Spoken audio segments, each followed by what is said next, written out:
Ari Veloso Queiroz nasceu em Curitiba em setembro de 1938. Filho de Ari Camargo Queiroz e Diva Veloso Queiroz. Formado em engenheiro civil pela Universidade Federal do Paraná. Foi diretor da empresa Habitação S.A. No governo José Richa, foi presidente da Copel. Em 1986, foi eleito, juntamente com Álvaro Dias, vice-governador do estado. Acumulando com a vice-governança, foi secretário do Interior e, posteriormente, secretário do Desenvolvimento Urbano e do Meio Ambiente. Ocupou interinamente o governo do estado em diversos períodos, totalizando 9 substituições. Este é Ari Queiroz, convidado de hoje da Sala Exclusiva. Boa noite. Está no ar Sala Exclusiva. Esta noite com a presença do ex-governador, ex-vice-governador, ex-secretário de Estado, ex-presidente da Copel, o engenheiro Ari Queiroz. Boa noite. Boa noite. Conosco na condução desse programa, o analista político Silvio Sebastião. Boa noite. Nós precisamos conversar um pouco com o Ari Queiroz, homem engenheiro, não ligado à política, e no fim acabou participando de familiares com políticos. Mas nós vamos fazer uma pergunta ao Ari Queiroz. Como é que ele entrou em política, por quê, e como, e que partido ele entrou e começou a fazer política no Paraná?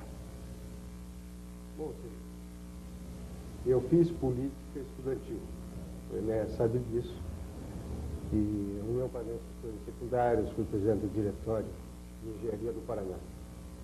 Mas após esse período, como engenheiro, eu deixei de ter qualquer atividade política.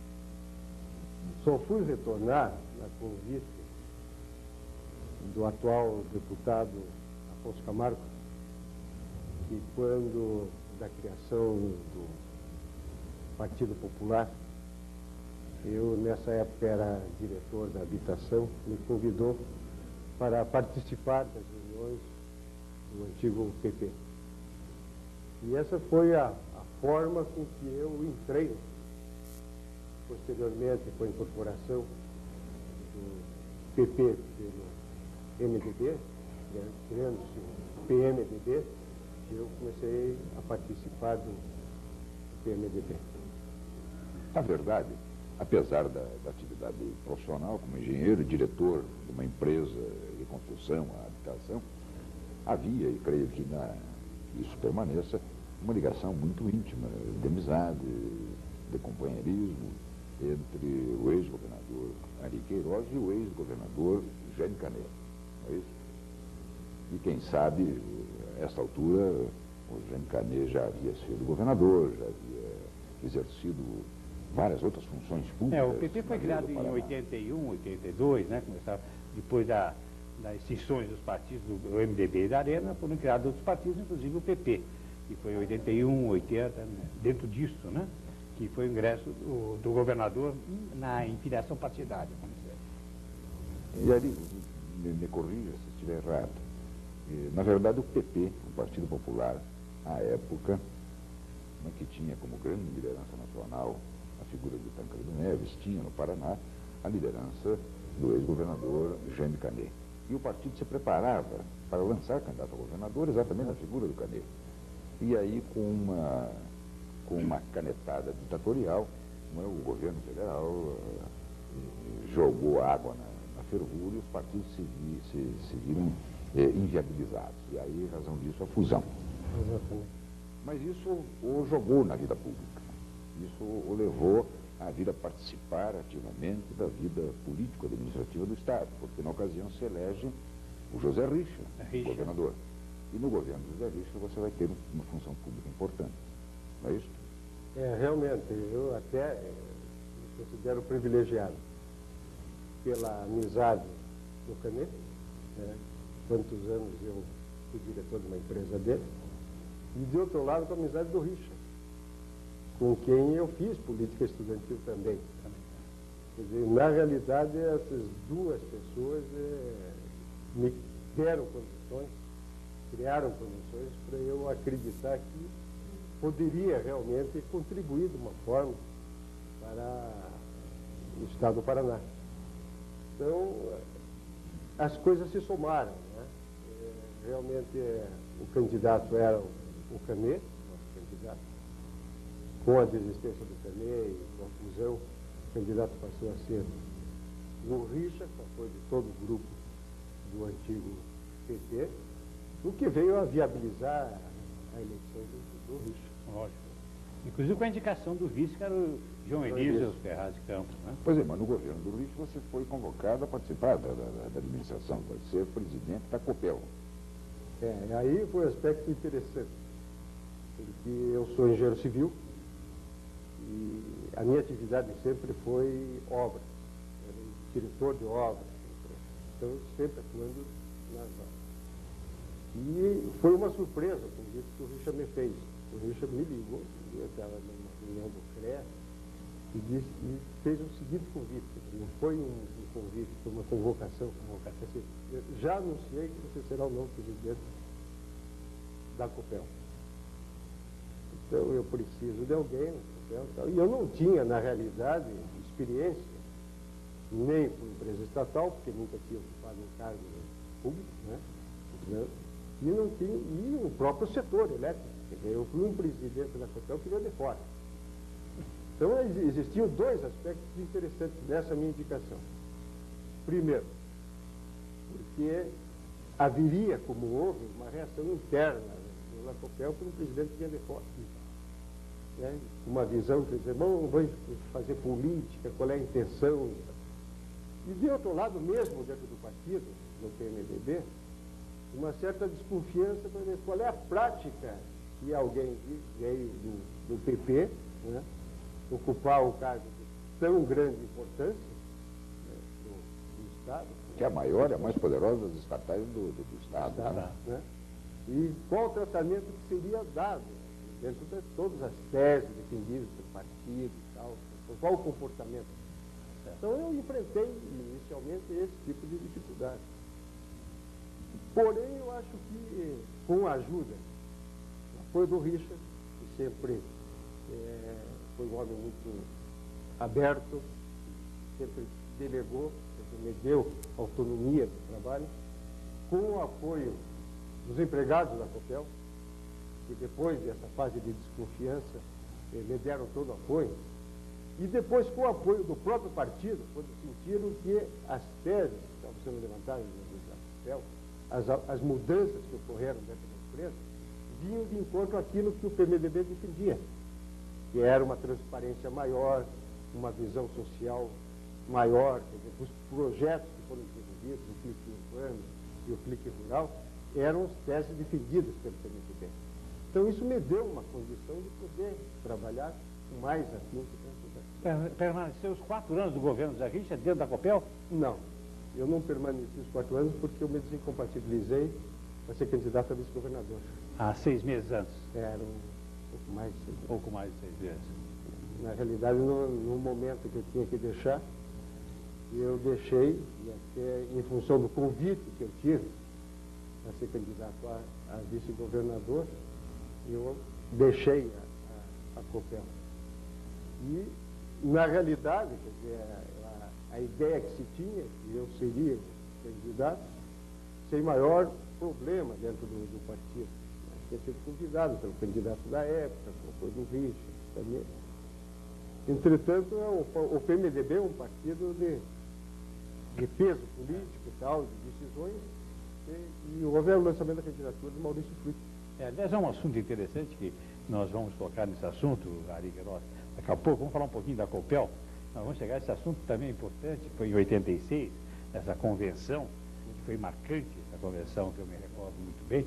Agora, falar um pouquinho da Copel. O que você pôde distribuir na Copel? O que pôde fazer na Copel, assim, de novo, de inovação? Porque também nós estávamos mudando de regime, né? Nós estávamos saindo do regime ditatorial para um regime democrático, né? Então, era uma transformação muito grande em todos os governos do Brasil inteiro, né? E o que você conseguiu fazer, assim, dentro da Copel, assim, que você ficou satisfeito? Bom, a minha administração na Copel, ela foi de muito trabalho, de muita luta, tal, de algumas modificações estruturais dentro da empresa, mas com os resultados que me deram as grandes satisfações que eu tive na minha vida foram os resultados obtidos na Copel.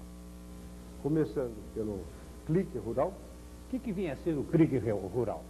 Deixa eu só atrapalhar vocês dois para a gente ganhar em riqueza nisso aí.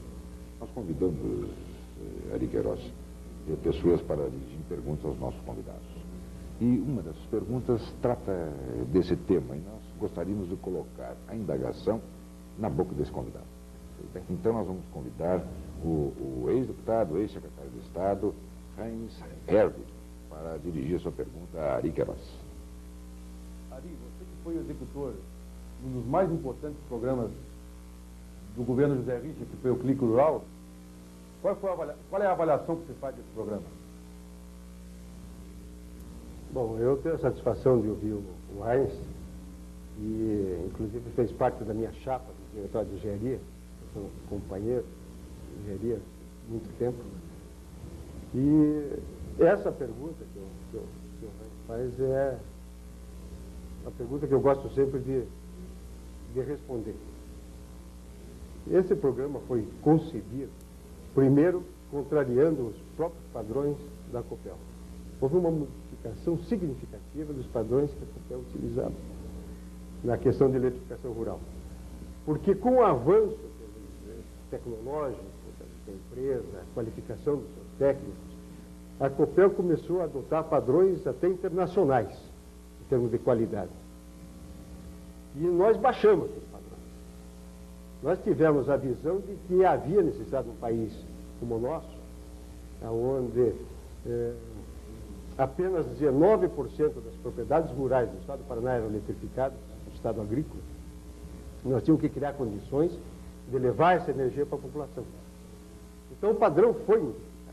Nós usamos o sistema monofásico com retorno pela terra, quer dizer, um fio só. Esse fio era um fio de aço. As distâncias entre os postes passaram a ser até de 1 quilômetro, em alguns casos. Né? Os transformadores foram reduzidos. E muitas pessoas diziam assim para mim, mas escute, se amanhã alguém quiser fazer uma irrigação ou necessitar de um transformador trifásico, como é que faz? A minha resposta era a seguinte: a escada se sobe pelos degraus. Se a população rural do Paraná está na completa escuridão e ela tiver a luz para ligar o motor, ligar uma televisão, ligar a luz da sua casa, é o primeiro passo, é o primeiro degrau. Se ela com isso criar condições para melhorar a produtividade, o conhecimento, ela vai ter recursos até para pagar a Copel para melhoria. Mas nós não podemos deixar na escuridão completa. Então, esse foi o grande avanço. E atingimos o resultado de uma forma muito significativa. Para você ter ideia, Passou de quanto para quanto? A história inteira do Paraná eram 80 e poucas mil propriedades eletrificadas. O nosso projeto, em 4 anos, foi ligar 120 mil. Uma vez e meia, tudo que tinha sido feito em toda a história do Paraná. Nós tínhamos no Paraná 19%, segundo seus dados, de eletrificação rural, e ao final do programa, no final dos 4 anos, percentualmente, o que significava isso? Bom, isso aí, houve também uma redução do número de propriedades rurais do Paraná, mas eu acho que atingia-se em torno de 70%. E hoje, como é que está?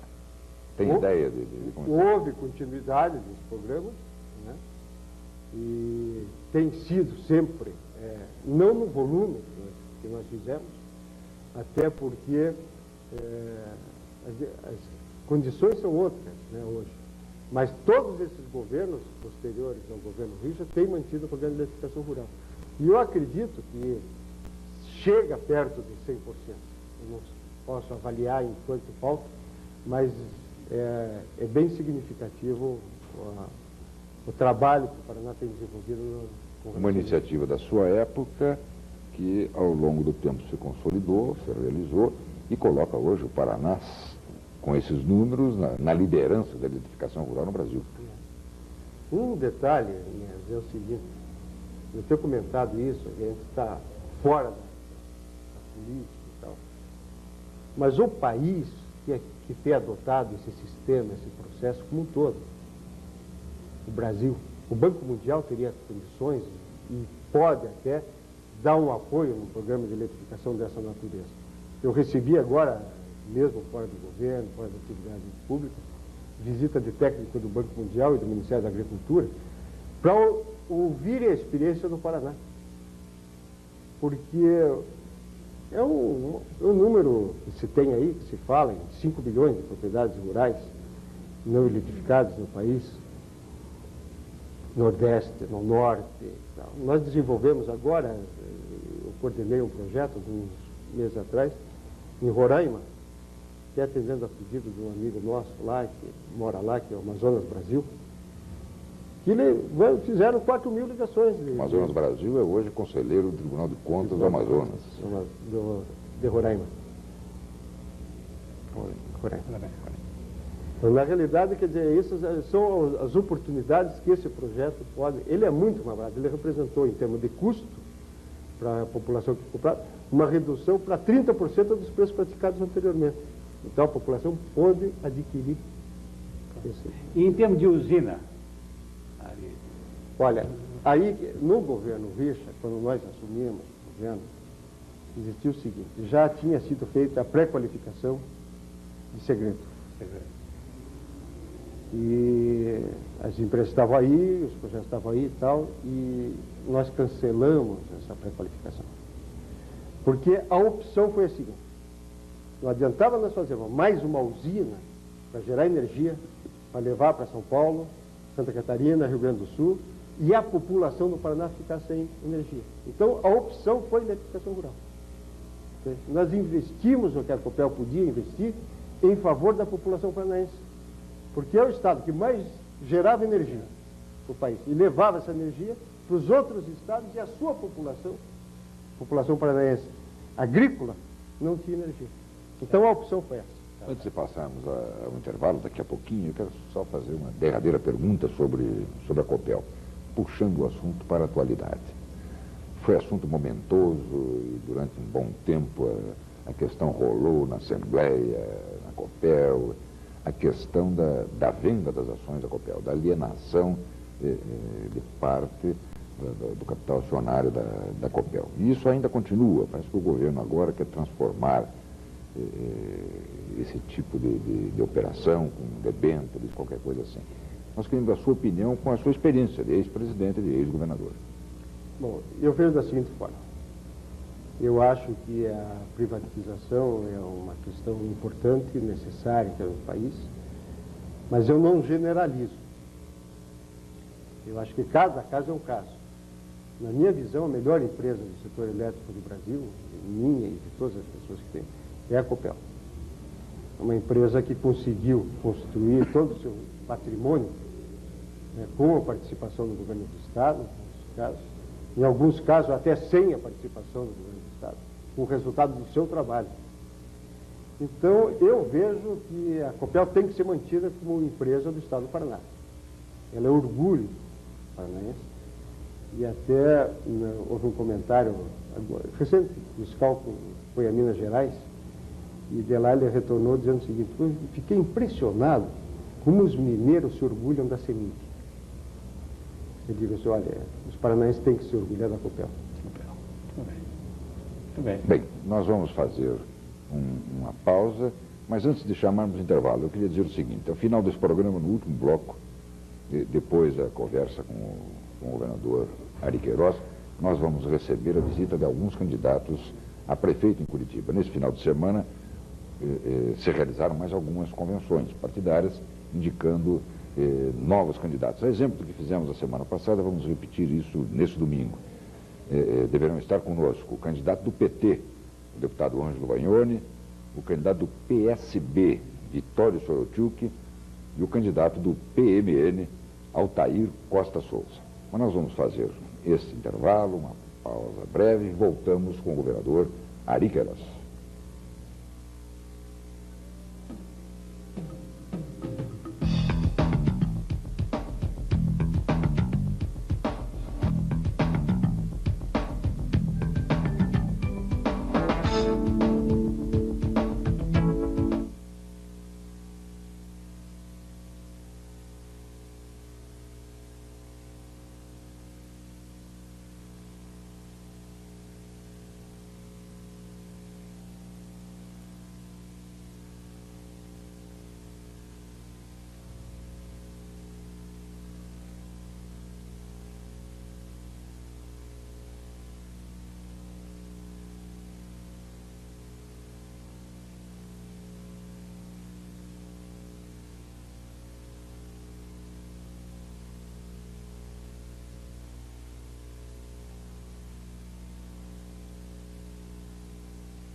Sala exclusiva essa noite com a presença do ex-governador Ari Queiroz. Ao final do programa, no último bloco, nós teremos aqui a presença de alguns candidatos já formalizados, já legalizados, apontados por suas convenções.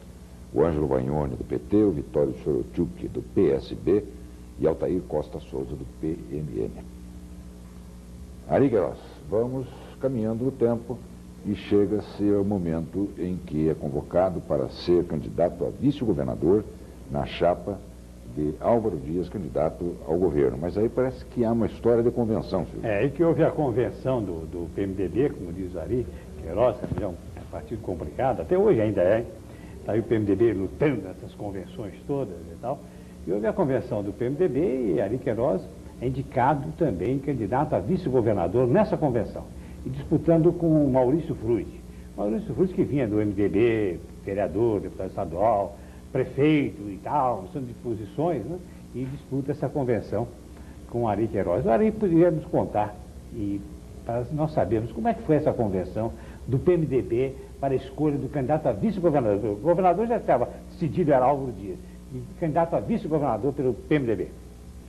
Na realidade, foi uma demonstração da prática de democracia dentro do partido. O Maurício se lançou candidato, houve a decisão do partido de que a escolha seria feita pelos convencionais, numa prévia, e isso resultou num debate durante vários dias, com participação em reuniões no interior, conversando com todos os convencionais, debates pela televisão e, finalmente, a convenção. E eu era considerado, assim, uma zebra nessa eleição, né? Porque todos conhecem o que representa o Maurício Fruit. Meu amigo pessoal, nós fomos colegas de colégio, né? Então, foi realmente uma disputa em alto nível. As ideias, os debates nesse nível.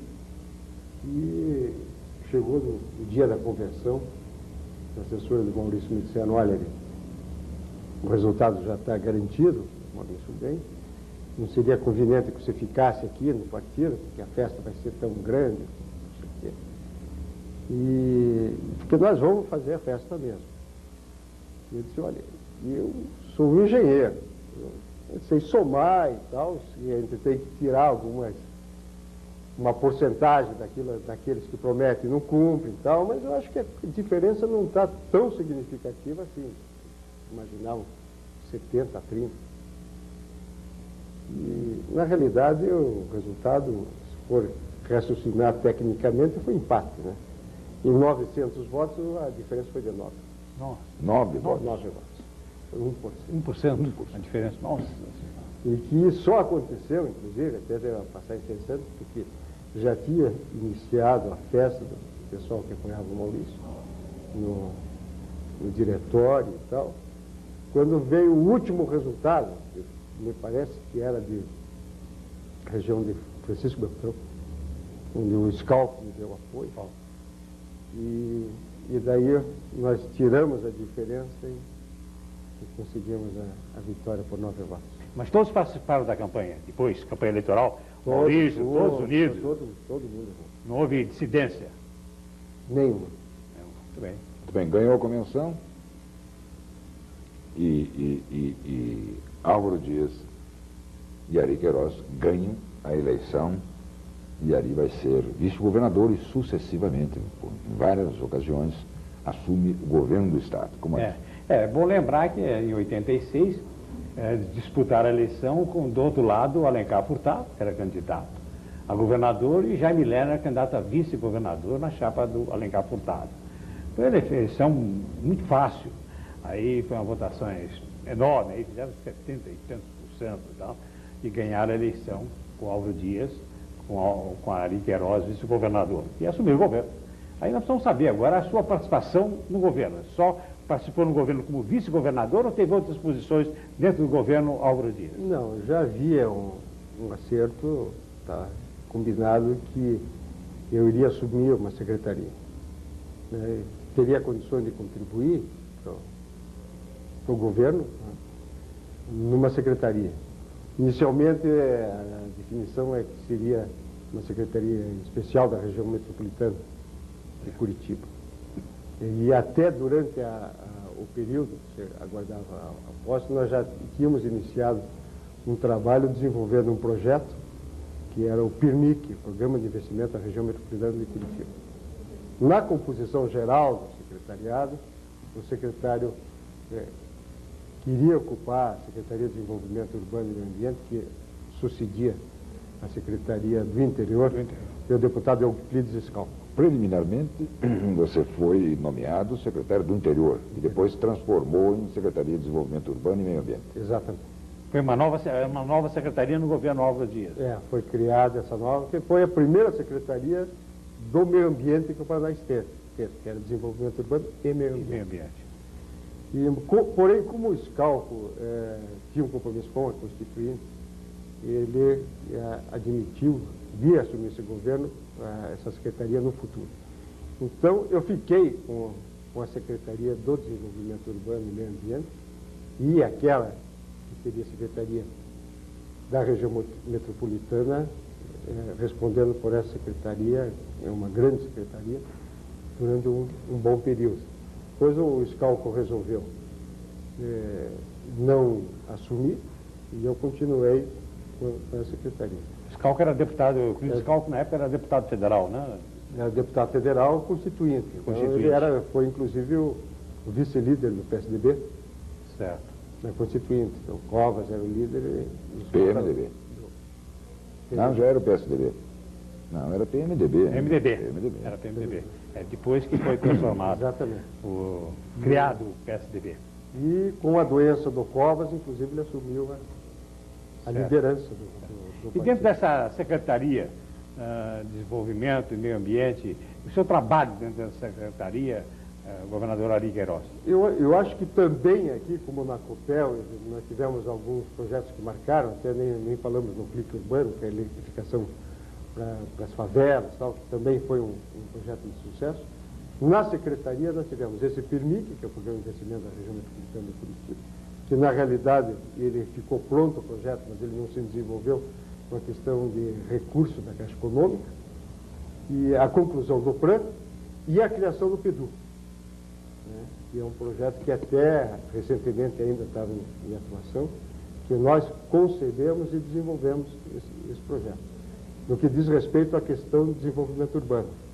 No que diz respeito ao meio ambiente, também, que nós instalamos o Conselho de Defesa do Ambiente e atuamos de uma forma muito forte em relação à questão ambiental no Estado.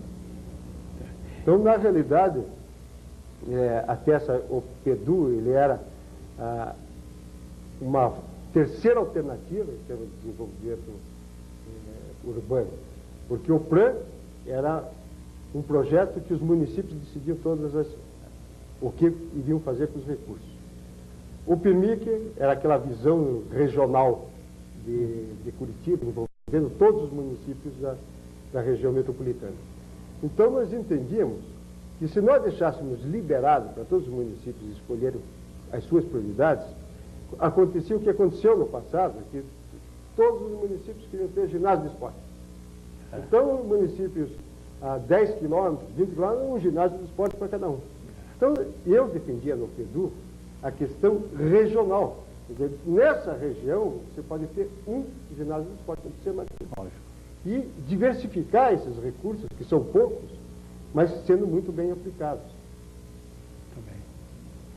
Também, mas essa sua participação como vice-governador e como vice-secretário de Estado ensejou a realização de todos esses programas, PRAN, PEDU, PERMIC, mais alguma coisa, mesmo na eventualidade das assunções que teve na chefia do Executivo, que pode ser lembrado disso aí? Olha, eu tive uma visão muito pessoal em relação a essa questão de assumir o governo interinamente. Eu acho que tem que se adotar sempre uma postura muito ética, porque na realidade o vice-governador ele tem uma expectativa de assumir o governo, ele não é o governador. Então, você substituindo o governador, você tem que manter aquela linha de ação e não imaginar também que ficar 20 dias ou 15 dias ou uma semana, isso vai alterar substancialmente aquilo que está sendo desenvolvido no caminho do governo. Até porque eu fazia parte da equipe no momento em que eu era um secretário. Né? Mas tive oportunidades que foram até de certa forma gratificantes, de receber na ausência do governador professores que estavam em greve, conseguiam resolver essas questões, né? Alguns movimentos, problemas, mesmo com invasões de fazendas, coisas dessa natureza que, mantendo a orientação que vinha sendo seguida, era possível você negociar, conversar e tratar. Então, de qualquer forma, eu vejo que tinha que prevalecer, e eu sempre fui muito preocupado em que não se imaginasse que o vice estava querendo se promover além daquilo que é definido pelo cargo. Certo. Ari Queiroz, nós vamos soprar as cinzas para ver se colocamos um pouco de chama no braseiro da história. O Ari Queiroz, vice-governador de Álvaro Dias no governo do Estado. Álvaro Dias, com a campanha pronta, o partido insistindo para que disputasse o Senado da República, o Álvaro teria de renunciar ao governo para disputar essa eleição do Senado. O Ari, vice-governador, assumiria em caráter definitivo o governo. E tudo caminhou nesse sentido até algumas horas antes do prazo fatal. E nesse momento jogaram água nesse braseiro. Aí o que ocorreu? Olha, na realidade, a decisão é uma decisão não minha, né? Porque, na realidade, o vice-governador ele só assume se houver uma iniciativa do governador de renunciar. Então, a decisão nunca é do vice. Então, essa tomada de decisão é exclusiva do mandatário principal do governo. Eu tenho uma postura pessoal, e isso eu sempre coloquei com a maior clareza. Caso viesse assumir o governo, e não tinha nenhum compromisso nesse sentido, de assumir o governo, eu só assumiria no caso de que ocorresse a renúncia. Mas no caso de assumir, a minha postura seria de assumir o governo por inteiro. Eu nunca servi para ser fantoche ou boneco de quem quer que seja. Dentro dessa visão, e isso sempre foi uma colocação muito clara, eu gostaria de trabalhar com as pessoas em quem eu confiasse e que pudessem contribuir para a visão que eu tinha do governo. Então, essa montagem do secretariado seria de minha responsabilidade. De outro lado, uma visão ética também, em nenhum momento eu admitiria fazer aquilo que o Nilo Coelho fez no governo da Bahia, que foi ao governador e disse: quem você quer que seja secretário? Fulano. Ah, tudo bem, está tudo certo. No momento em que assumiu, ele demitiu todo mundo. Não, eu não me presto para isso. Então, o que aconteceu? Que assumiria o governo com a responsabilidade total minha. Porque amanhã ia dizer, e eu nunca achei que se admitisse que você responsabilizasse como chefe o teu empregado pelos erros ocorridos. Porque se você tem a capacidade de escolher as pessoas, os erros que essas pessoas cometerem é responsabilidade sua. Sempre fui engenheiro de obra, sempre agi assim, e nunca fui procurar no mestre ou no peão a responsabilidade por um erro que tivesse ocorrido numa obra. Com relação ao governo do Estado, mais a responsabilidade é maior ainda. Então, com essa visão, eu levei ao governador os nomes das pessoas com quem eu gostaria de trabalhar. E as coisas caminharam normalmente. E o governador concordou com aqueles nomes? Não houve nenhuma restrição. Eu não dizer que não houve nenhuma restrição, houve uma restrição, no caso de uma indicação que eu havia consultado a Secretaria da Agricultura, consultei o governador, pedi para consultasse ao secretário na época, eu consultei ao secretário da época, me deram sinal verde e convidei. Posteriormente me ligaram e disseram, olha, só que tem um problema, você não dá para cancelar, eu já convidei e eu não volto atrás. Já tinha outro candidato à Secretaria da Agricultura? Não, você tinha outro candidato? O secretário da Agricultura era o Osmar Dias. Era o Osmar Ele Dias. estava saindo para ser candidato. Ah, sei. Então, na realidade, eu convidei o Joaquim Severino para ser. Ah, entendi. Mas as coisas também não foram muito pacíficas. Não, mas bem claro... Essa não transição não foi pacífica. Não, inclusive e mudou a história também, política também. Mudou a história do Paraná. Esse episódio mudou completamente. Mudou porque eu me lembro muito bem dessa passagem, porque se o Ari Queiroz assumisse o governo, o Álvaro Dias ia sair do governo para ser candidato a senador. E o candidato a governador era o Roberto Requião. Aí poderia ter mudado completamente esse problema, e justamente nessa divergência, até dentro da própria Secretaria da Agricultura, porque o próprio Omar Dias poderia ficar também na Secretaria e não ser candidato. Então houve uma modificação na história política do Paraná, nessa sua não entrada no governo do Estado. É verdade. Confirma? No governo do Estado, se lá tivesse chegado em caráter definitivo, teria apoiado o candidato de então, o Roberto Requião? Eu tinha colocado a questão da seguinte forma. Houve uma reunião na casa do governador, na época, com todos os deputados do governo, onde, inclusive, houve manifestação dos deputados presentes, no sentido que eu viesse a ser candidato a governador, e eu respondi assim: agora, se vocês me perguntarem se eu estou preparado para assumir o governo do Paraná, eu digo sim.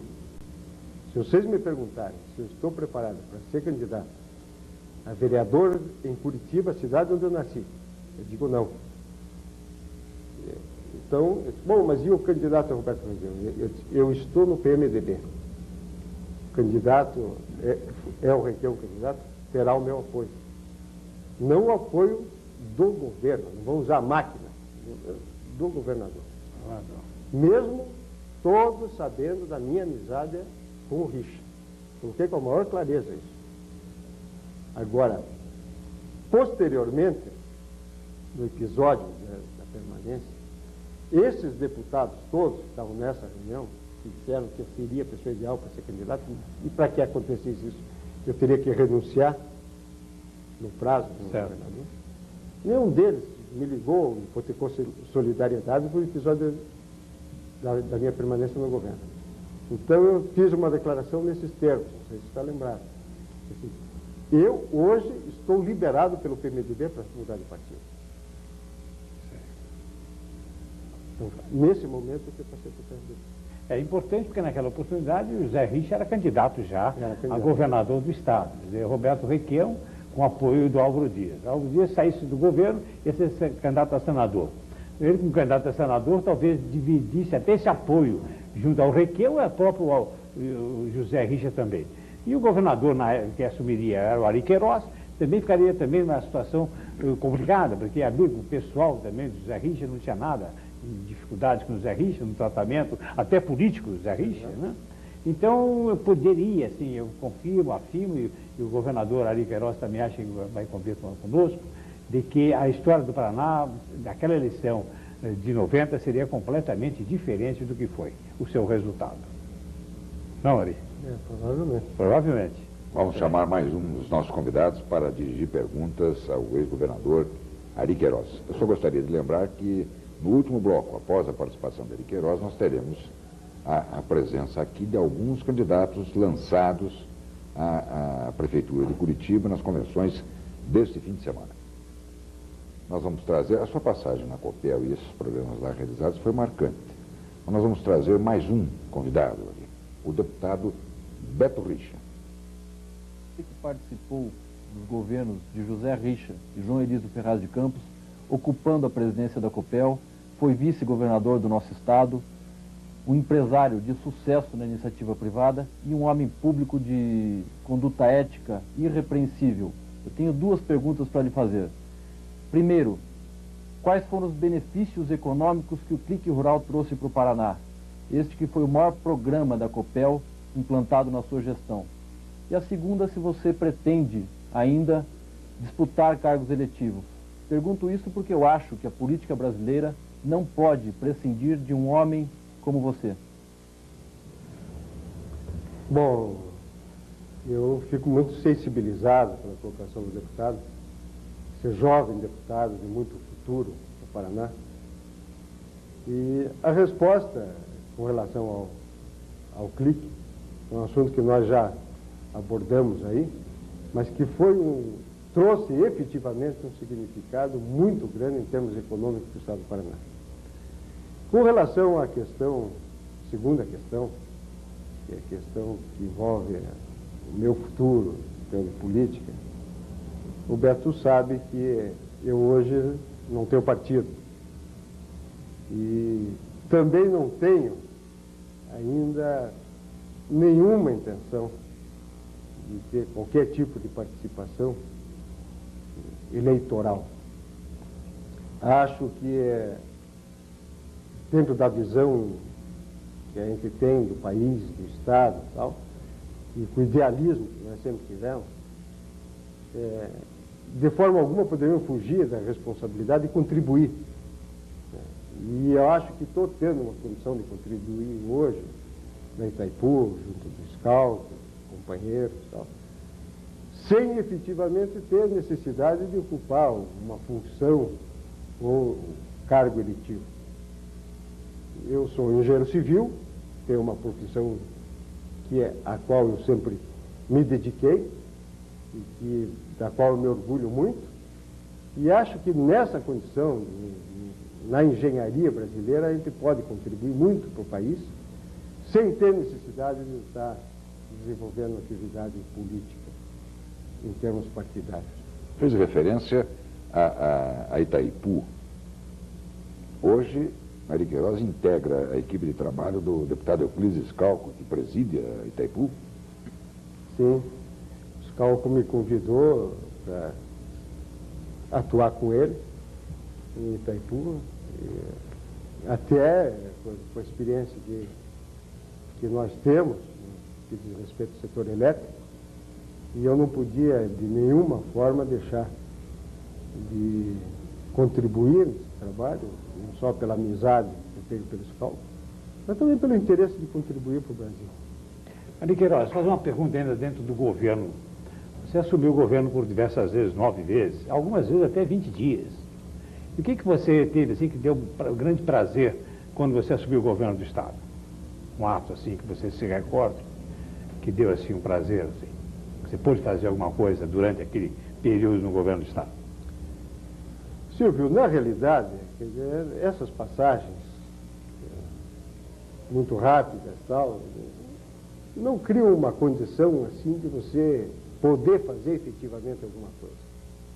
Você pode assinar um ato, você tem condição de sancionar uma lei, você tem condições de presidir reuniões. Eu presidi uma reunião de discussão de orçamento do Estado, dois secretários, recebi sindicalistas, professores e tal, com tentativa de resolver problemas de movimentos de greve e tal, e alguns até conseguimos resolver. Mas eu vejo da seguinte forma, quer dizer, a minha visão de engenheiro é que aquilo que a gente faz é a construção desde o início até o final. Então, quando eu falo nessa questão do clique urbano, do clique rural, do próprio PEDU, então você materializa o projeto. Aquilo se transforma em realidade, desde a concepção até a conclusão. Essas passagens meteóricas pelo governo não criam essa condição assim que dá uma satisfação maior e tal, porque ela está preenchendo um espaço aqui. Vamos fazer registros aqui. A transição não havida, quando o Ari estava às portas de assumir definitivamente o governo do Estado, acabou não ocorrendo, gerou um mal-estar e um afastamento entre o vice-governador Ari Queiroz e o governador Álvaro Dias. Ari Queiroz sai do PMDB e se filia ao nascente PSDB. E veio filiado até há pouco tempo. Agora, respondendo à pergunta do deputado Beto Riges, eu não estou filiado a partido nenhum. A sua saída, a sua desfiliação do PSDB ocorreu no momento em que o ex-governador Álvaro Dias entrava no partido. Sim, de fato. E em razão disso. Em razão disso. Na realidade, muitas vezes as pessoas perguntam, discutem, mas na vida, na política, a política é a arte de engolir sapos, as pessoas aceitam, as pessoas se agridem e as pessoas fazem as pazes. Eu vejo da seguinte forma, não discuto em nenhum momento a atitude do ex-governador de permanecer no governo. É uma decisão exclusiva dele. E eu não posso exigir nenhum direito que eu efetivamente não tinha de assumir. Só assumiria no caso da vacância. Agora, isso aconteceu 48 horas antes. A forma com que foi apresentada essa questão, porque até no dia eu conversei com o governador, ele explicou as razões da sua permanência, disse que era melhor para o Paraná e tal. E utilizou a imprensa, né, da forma que ele achou que devia usar. Eu não tive oportunidade. E na forma que usou, eu não entregarei o governo para os filhos do mal e coisas assim. Isso me atingiu. Agora, o fato de me atingir passa a ser irrelevante. Não tem maior significado. Porque alguém pode me dar um soco na cara e eu amanhã posso perdoar. Mas mais do que me atingir, atingiu a minha mulher, atingiu os meus filhos. Então eu perco o direito pessoal de ignorar essa ofensa que atinge as pessoas a quem mais eu prezo. Então eu não tenho o direito de dizer, não, agora eu perdoo. Se me agride pessoalmente, eu tenho o direito de perdoar. Se agride a minha família, eu não tenho direito. Então eu acho que esse aspecto foi a única questão que fez com que eu tomasse esse tipo de posição. Eu me lembro, o governador Álvaro Dias marcou uma entrevista coletiva naquela sexta-feira, às 14 horas no Palácio. E não lhe comunicou isso, então é esse o problema, não lhe comunicou. Ele já deu entrevista coletiva, ele, governador do Estado, às 14 horas no Palácio, dizendo que não ia renunciar mais. Isso você não tinha sido avisado disso? Não, eu já tinha conversado pela manhã com ele. Ele já tinha me dito que ia permanecer no governo. Que ia de manhã? Isso, anteriormente à entrevista, ele já tinha avisado? Ah, pois não. Eu tomei conhecimento do episódio pela televisão, no Bom Dia, que um ex-deputado anunciou isso. Mas chegando no Palácio, eu fui chamado e conversei com o cara.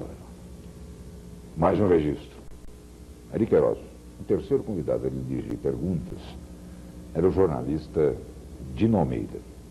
Aí, por uma questão de ordem técnica nossa, a fita onde se gravou a participação do Dino Almeida acabou, por razões técnicas, sendo perdida. Mas nós salvamos a pergunta do Dino, a quem nós pedimos desculpa pelo acontecido. Teremos a oportunidade e o prazer de tê-lo participando conosco, certamente no futuro, mas vamos resgatar a pergunta dele, que, sendo candidato agora, pede conselho a quem tem experiência na política. Diz o seguinte: Ari Queiroz, mais ou menos isso. As pessoas entram na política levado e em razão dos amigos. E as pessoas não saem da política por causa dos inimigos. Então, é verdade. O Dino tem razão. E realmente, o Dino é meu amigo velho. Nós fomos colegas no primeiro ano do ginásio do Colégio Estadual. Então eu conheci o Dino com 11 anos de idade. Então eu prezo muito o Dino, eu acho que é uma pessoa muito qualificada, uma figura querida no Paraná.